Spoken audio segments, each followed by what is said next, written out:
Welcome to PDP में daily class YouTube channel में आपका स्वागत है। प्यारे दोस्तों, मैं प्रदीप सर क्लास लेके आए हुए हैं।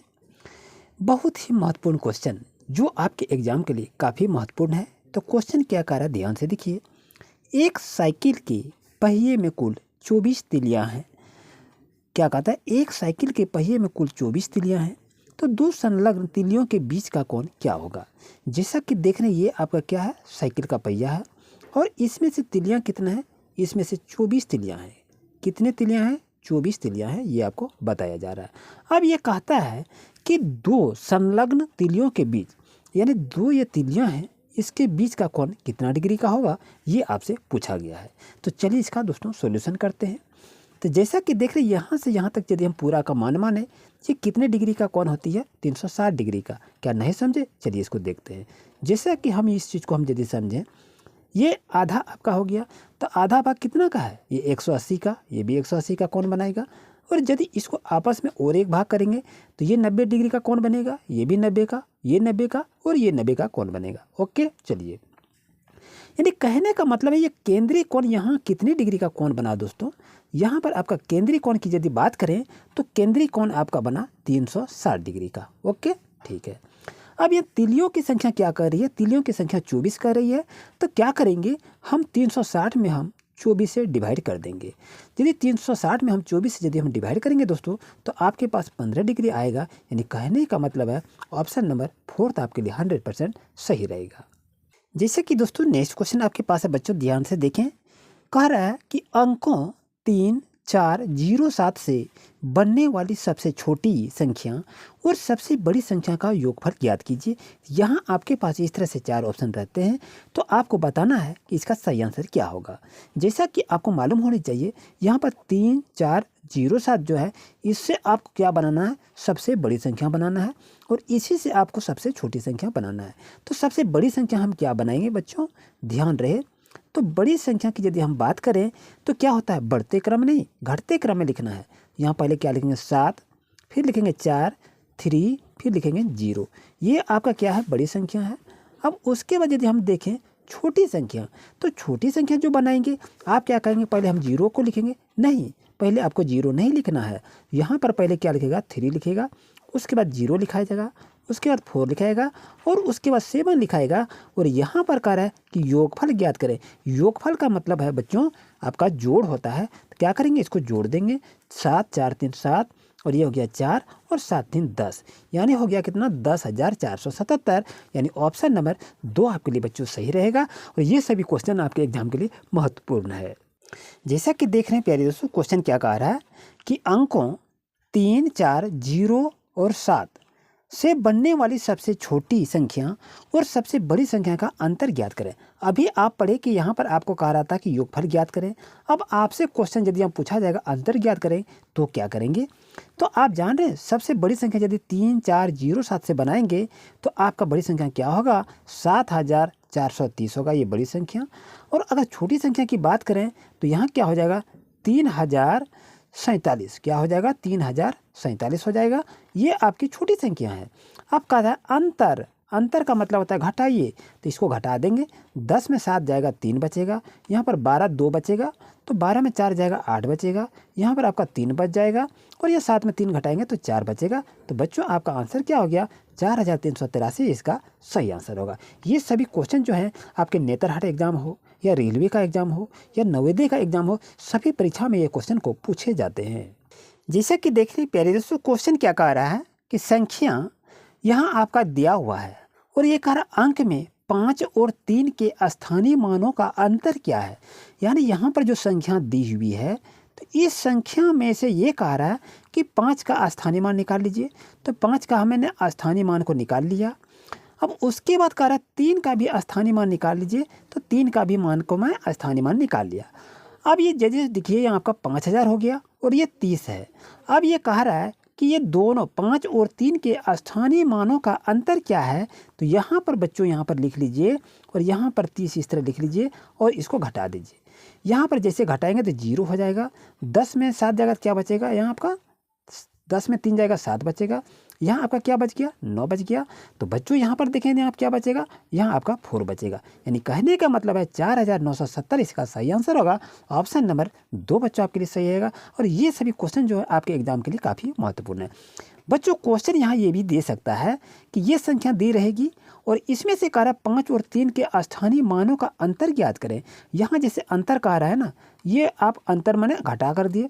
अगर कहता है यहाँ पर योगफल ज्ञात करें तो इसको आपस में क्या करते, इसको जोड़ देते और इसका आंसर क्या होता है 0 3 0 और इसका सही आंसर होता है 5030 इसका सही आंसर होता है। यानी कहने का मतलब यहाँ क्वेश्चन 2 बनता है, यहाँ योगफल भी दे देगा और अंतर भी दे सकता है। तो आप इस तरह से इसको बना सकते हैं। योगफल यदि कहेगा इसको दोनों को आपस में जोड़ देना है, अगर अंतर कहेगा तो ये दोनों को आपस में क्या करेंगे, हम घटा देंगे। तो आपका आंसर क्लियर हो जाएगा। जैसा कि प्यारे बच्चों क्वेश्चन को देखा जाए तो क्वेश्चन क्या कह रहा है कि वह कौन सी सबसे बड़ी संख्या है जिसको 221 और 259 से भाग दिया जाए तो शेष 5 और 7 बचे। यदि यहाँ पर ऐसी संख्या दिया रहे तो इसको हम कैसे सॉल्व करेंगे। और यहाँ कह रहा है वो बड़ी संख्या से आपको चुनना है जो कि वो कौन सी संख्या है जो कि इससे भाग देंगे तो आपको क्या होगा 5 या 7, 5 और 7 शेष बचे। तो इसको बनाएंगे कैसे, बनाने का ट्रिक क्या है बच्चों, ध्यान दीजिए। जैसा कि देख रहे हैं यहाँ पर 221 है तो यहाँ पर क्या लिखेंगे 221 लिखिए। यदि 221 में भाग दिया जाता है तो शेष कितना बचता है, 5 बचता है, ये तो आप जान रहे हैं। तो यहाँ पर क्या करेंगे 221 में 5 को घटा लेंगे तो आपके पास क्या आ जाएगा 216 आ जाएगा। ओके चलिए अब यहाँ देखिए 259 की बात यदि कही रही तो 259 में से हम कितना घटाएंगे तो आपके पास 7, क्योंकि 7 शेष बच रहा है तो 7 को घटा दीजिए बच्चों। अब 259 में यदि हम 7 को घटाएंगे तो हो जाएगा क्या 252 हो जाएगा। यहाँ तक समझने में कोई दिक्कत नहीं। अब देखिए अब यहाँ पर करना क्या है, ये आपका 216 है और ये आपका 252 है। तो अब यहाँ करेंगे क्या, यहाँ पर आप इसका मूसा निकाल लीजिए। तो यहाँ पर 216 लिख लीजिए और यहाँ पर लिख लेंगे 252। अब 216 में कितने बार कटेगा, तो एक बार इसको कटा दीजिए, ये कितना होगा 216 हो जाएगा। अब इसको घटा देंगे तो दोस्तों कितना हो जाएगा आपका 12 में 6 और ये 4 में एक जाएगा 3, ये हो गया। अब ये 36 जो है ये 216 है तो यहाँ पर इसको लिखेंगे क्योंकि इसी तरह से मौसा यानी महत्तम समार्थक निकाला जाता है। अब 36 को कितने बार कटेगा यहाँ, तो 36 छक्के 216 हो जाता है।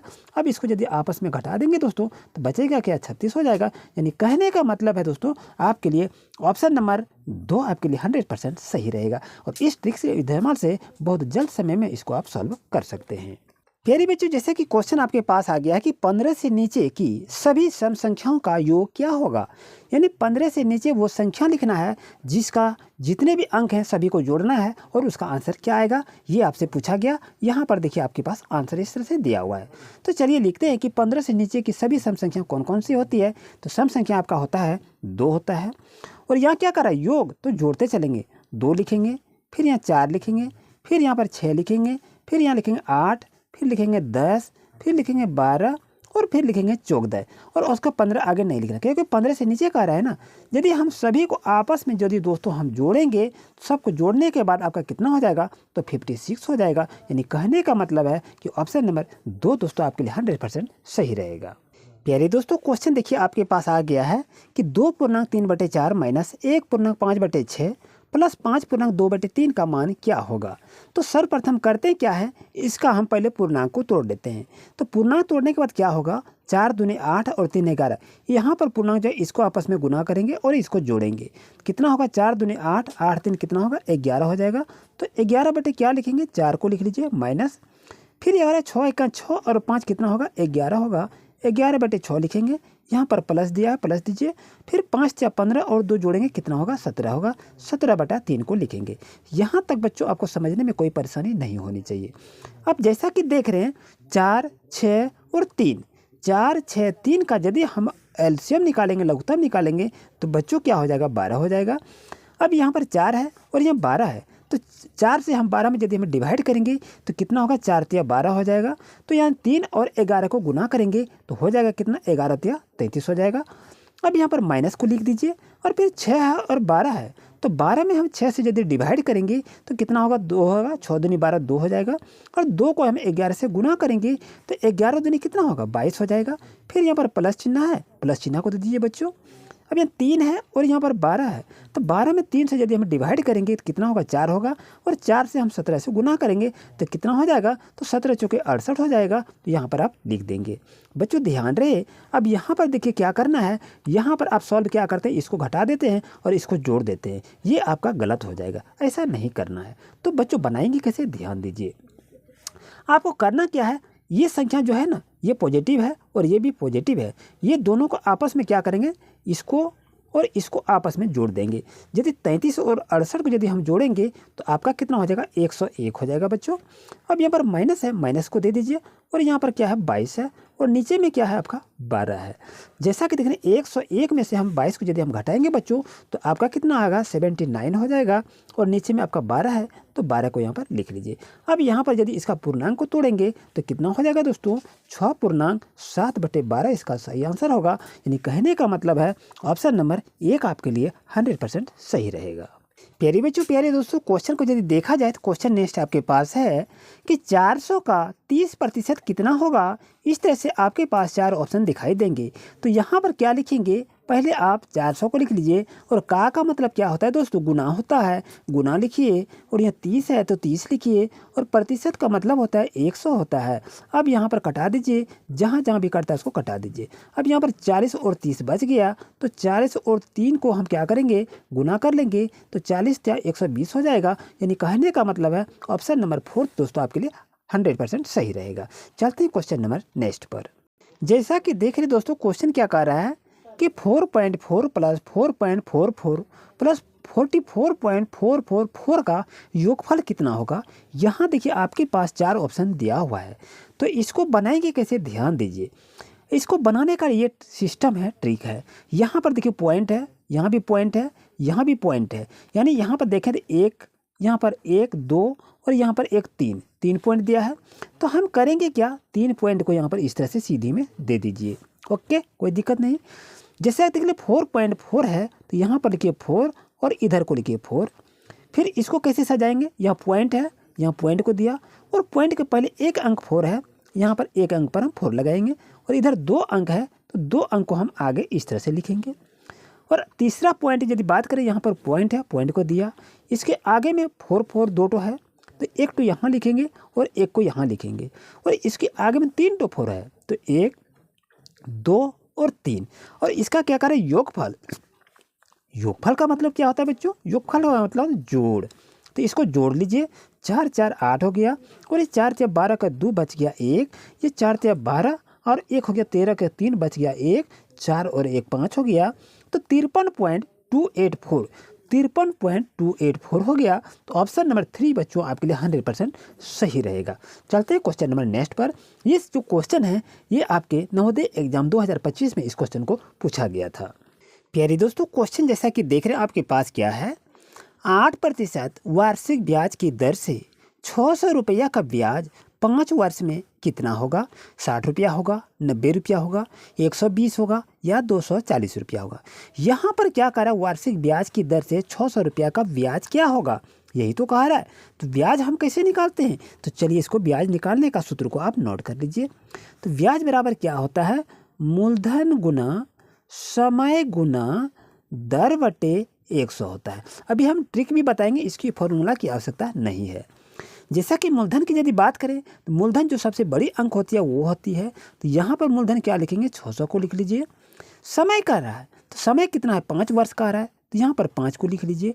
दर कितना कह रहा है, 8% कह रहा है, तो 8 लिख लीजिए, और बटे में क्या 100 है तो 100 को लिख लीजिए। बच्चों 2 0 2 0 कैंसिल कर दीजिए, और 6 5 30 30 अठे कितना होगा, 240 हो जाएगा। यानी कहने का मतलब है ऑप्शन नंबर 4 आपके लिए सही रहेगा।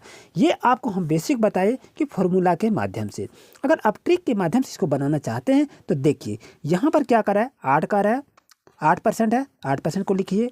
यहाँ आपका 600 है तो 600 को लिख लीजिए। यहाँ आपका क्या है, 5 है। जब भी आपको बात बोला जाए कि ब्याज क्या होगा, ब्याज निकालने के लिए कहा है ना, तो 2 0 को काट दीजिएगा, बाकी सभी को आपस में गुना कर देंगे तो आपका आंसर आ जाएगा। तो ये ट्रिक का इस्तेमाल से आप कम समय में भी आंसर को निकाल सकते हैं। जैसे 6 5 30 30 अठे 240 हो जाएगा। इस ट्रिक का इस्तेमाल करेंगे, ये सूत्र की आवश्यकता की कोई ज़रूरत नहीं है। आई होप का आपको अच्छी तरह समझ में आ गया होगा। आइए क्वेश्चन नंबर नेक्स्ट पर। प्यारे दोस्तों, क्वेश्चन आपके पास आ गया है। जैसा कि देख रहे हैं कि दो संख्याओं का अनुपात 7:3 है तथा उनका अंतर 28 है, तो बड़ी संख्या ज्ञात कीजिए। यहाँ पर आपके पास 4 ऑप्शन है, तो इस ऑप्शन को चुन सकते हैं। यदि यहाँ पर ऐसी संख्या दी रहे और कहे कि बड़ी संख्या ज्ञात करें, तो इसको बनाने का हम बेसिक ट्रिक आपको बता रहे हैं। ध्यान से देखिए, कभी भूलिएगा नहीं। तो यहाँ पर क्या लिखेंगे, लिखिए यहाँ पर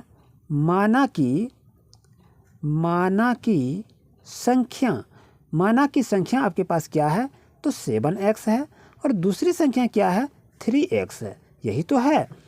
अब यहाँ पर यदि हमें देखा जाए तो यहाँ पर प्रश्न से क्या कह रहा है, तो प्रश्न से आपका कह रहा है कि दो संख्याओं का अनुपात 7:3 है तथा उनका अंतर 28 है। यानी ये दो संख्याओं को हम मान लिए।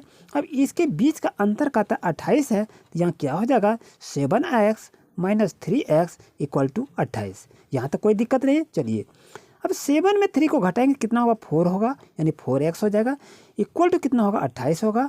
और ये x का वैल्यू निकालेंगे तो 28/4 होगा, क्योंकि यहाँ पर गुना है, यहाँ पर आके भाग हो जाएगा।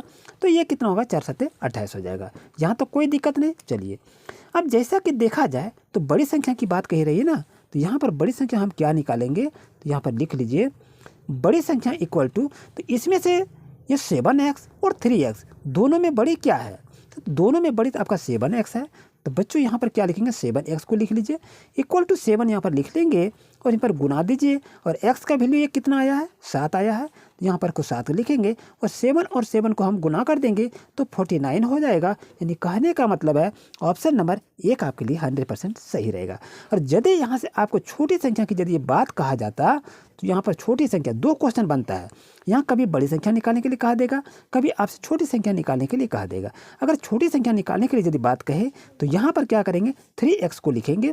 3x को लिखने के बाद बच्चों क्या करेंगे, तो 3 यहाँ पर लिख लेंगे और ये फिर गुना देंगे और x का वैल्यू जो निकलेगा उसको यहाँ पर आप गुना कर देंगे, तो सत्या कितना होगा, 21 हो जाएगा। अब यदि हम आपस में हम दोनों को जोड़ते हैं, घटाएंगे, तो आपका इसके रेशियो के बराबर आ जाएगा। तो आई होप आपको अच्छी तरह समझ में आ गया होगा दोस्तों। इसी तरह से लेटेस्ट अपडेट पाने के लिए दोस्तों अभी चैनल को सब्सक्राइब करें। Thank you.